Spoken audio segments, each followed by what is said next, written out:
Hello friends, Divine Lights Association team के science and technology quiz segment में आप सभी का हार्दिक स्वागत है।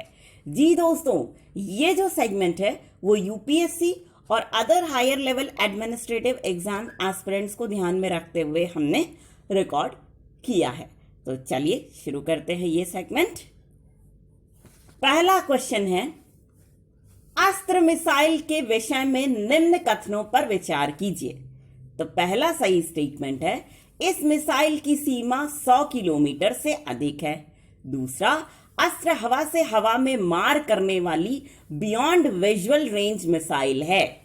दूसरा क्वेश्चन, पिनाका मिसाइल प्रणाली के संबंध में निम्न कथनों पर विचार कीजिए। तो पहला सही स्टेटमेंट, पिनाका मिसाइल प्रणाली भारतीय रक्षा अनुसंधान संस्थान द्वारा विकसित की गई थी।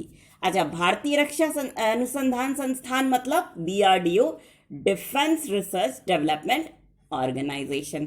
दूसरा करेक्ट स्टेटमेंट है, पिनाका MK2 रॉकेट नेविगेशन के साथ एकीकृत करके एक मिसाइल के रूप में संशोधित किया गया है, जो भारतीय क्षेत्रीय नेविगेशन सैटेलाइट सिस्टम द्वारा सहायता प्राप्त है।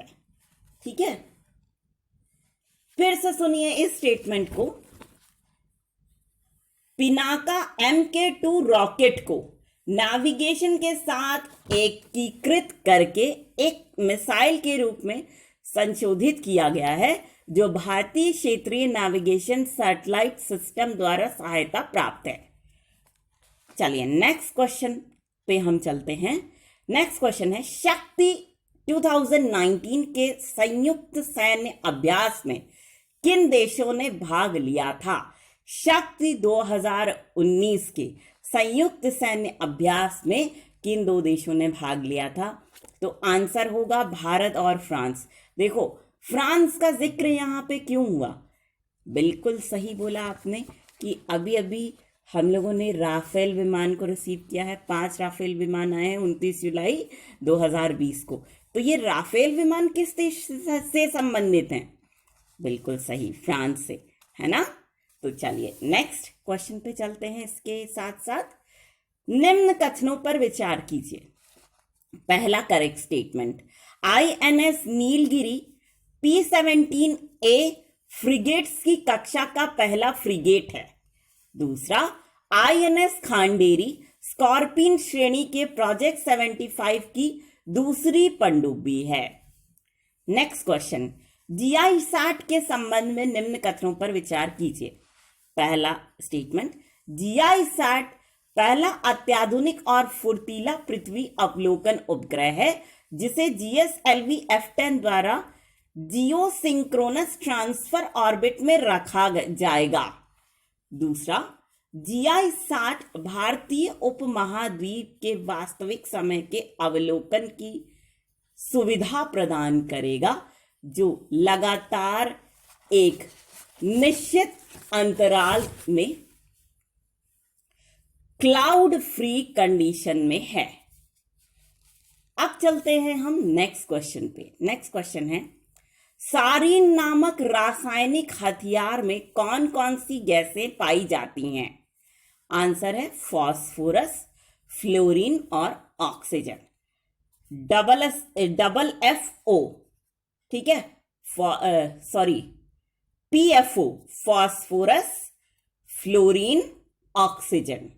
ठीक, phosphorus, P for phosphorus, F for fluorine और O for oxygen, PFO, phosphorus, fluorine, oxygen. Next question, chief of defence staff के संबंध में निम्न कथनों पर विचार कीजिए। ले भैया, ये तो पॉलिटी में आना चाहिए ना, और चीफ ऑफ डिफेंस स्टाफ यहां पे कहां से आ गए साइंस एंड टेक्नोलॉजी में? चलिए खैर जान लेते हैं, अदरवाइज ये ऐसा क्वेश्चन है जिसके छूटने की संभावना ज्यादा हो सकती है। पहला सही statement, chief of defence staff chief of staff committee का स्थायी अध्यक्ष होगा। पहला तो ये स्टेटमेंट हुआ। दूसरा, चीफ ऑफ डिफेंस स्टाफ रक्षा मंत्री के प्रधान सलाहकार के रूप में कार्य करेगा।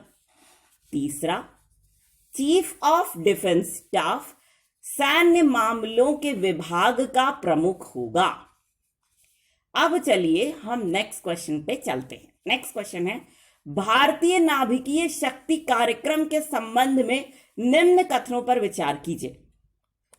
तो देखो, पहला सही स्टेटमेंट, कार्यक्रम के पहले चरण में प्राकृतिक यूरेनियम ईंधन वाले भारी जल रिएक्टर उप उत्पाद के रूप में प्लूटोनियम 239 पैदा करते हुए बिजली उत्पादन करते हैं। दूसरा, स्टेज 2 फास्ट ब्रीडर रिएक्टरों का उपभोग करने की तुलना में अधिक ईंधन नस्ल के लिए डिजाइन किया गया है। और तीसरा, स्टेज 3 रिएक्टर या एक उन्नत परमाणु ऊर्जा प्रणाली में थोरियम 232 और यूरेनियम 233 ईंधन वाले रिएक्टरों की एक श्रृंखला शामिल है और ये रिएक्टर बेहद आत्मनिर्भर रिएक्टर्स में से एक हैं। 9वां क्वेश्चन है, नाग नामक एंटी टैंक मिसाइल के संबंध में निम्न कथनों पर विचार कीजिए। पहला स्टेटमेंट है, इस मिसाइल को स्वदेशी रूप से एकीकृत निर्देशित मिसाइल विकास कार्यक्रम के तहत विकसित किया गया है। फिर से सुनिए, इस मिसाइल को स्वदेशी रूप से एकीकृत निर्देशित मिसाइल विकास कार्यक्रम के तहत विकसित किया गया है। दूसरा स्टेटमेंट, इसे भूमि और हवा आधारित प्लेटफॉर्म से लॉन्च किया जा सकता है। और तीसरा स्टेटमेंट, यह एक फायर एंड फॉरगेट मिसाइल है।